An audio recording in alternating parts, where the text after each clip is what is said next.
ప్రాముఖ్యమైన అంశాన్ని ఆలోచిద్దాం.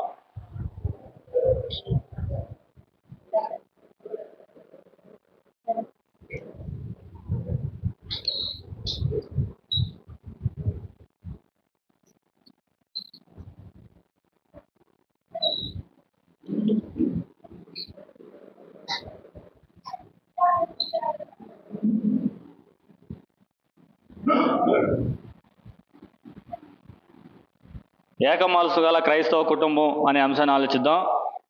ఏక మనసు అనేది బైబిల్లో 14 సార్లు ఉంది. క్రైస్తవ కుటుంబం గురించి మాట్లాడుకున్నప్పుడు మన కుటుంబాల్లో, క్రైస్తవ కుటుంబాల్లో అన్నీ ఉన్నాయి. ఏమున్నాయండి మన కుటుంబాల్లో? డబ్బు ఉంది, ఇంట్లో ఉండడానికి ఇల్లు ఉంది, ఆస్తి ఉంది, సంపద ఉంది, పిల్లలు ఉన్నారు, అన్నీ ఉన్నాయి. ఏమీ లేదండి, ఏక మనసు అన్నమాట. ఏమున్నాయి మన ఇంట్లో? తినడానికి భోజనం ఉందండి? భోజనం ఉందా తినడానికి? ఇల్లు ఉందండి? నివాసం ఉండడానికి ఉందా లేదా? ఉందన్నమాట. డబ్బు ఉందండి? పిల్లలు ఉన్నారండి? ఉన్నారన్నమాట. బంధువులు ఉన్నారండి? ఉన్నారు. ఇలా మాట్లాడుకోకపోతే చాలా ఉంటాయి. కానీ ఉండదు ఏంటిది? ఏక మనసు. ఏక మనసు మన కుటుంబాలే కాదు, బైబిల్ చరిత్రలో గొప్ప గొప్ప నాయకులు అనుకున్న వారి విషయంలో కూడా కొన్నిసార్లు ఏక మనసు లేదు. దావీదు గారి జీవితంలో వాళ్ళ భార్యకి దావీదు గారికి ఏక మనసు ఉందండి? దావీదు గారికి మీకాల గారికి ఏక మనసు ఉందండి? లేదు.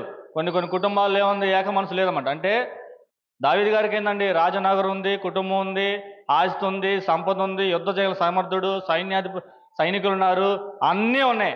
ఏమీ లేదు దావీదు గారి భార్యకి. అంటే కరువు అవుతుంది ఏంటండి ఈ రోజుల్లో? అన్నీ వస్తాయి. ఇంకా ఫ్రిడ్జ్, వాషింగ్ మిషను, మిక్సీ ఇలాంటి పోల్చుకుంటే చాలా ఉన్నాయి. అన్నీ ఉన్నాయి. అంటే లేనిది ఏంటిది? ఏక మనసు. అంటే బైబిల్లో ఏక మనసు చెడుకు వాడారు, మంచికి వాడారు అన్నమాట. అననీయ సప్పీరా ఏకమై ఏం చేశారండి? అబద్ధం ఆడారన్నమాట.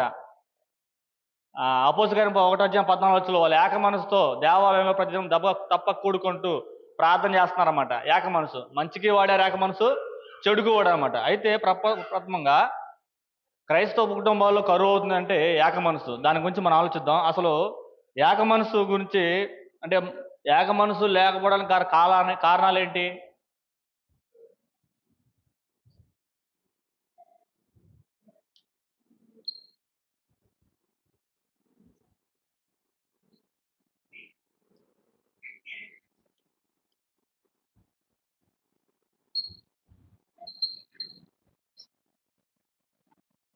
ఏక మనసు లేకపోవడం గల కారణాలు ఏంటి అంటే, ఒకటి, అంటే నేను కుటుంబం గురించి మాట్లాడండి. కుటుంబం గురించి మాట్లాడుతున్నప్పుడు కుటుంబంలో ఎందుకు ఇద్దరు కలిసి ఉండలేదు, ఒకే మనసుతో కలిసి ఎందుకు ఉండలేదు?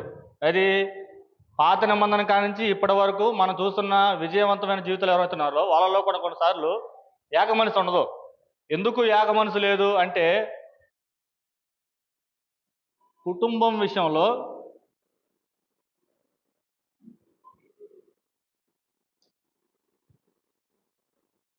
సరి అయిన అవగాహన లేకపోవటం.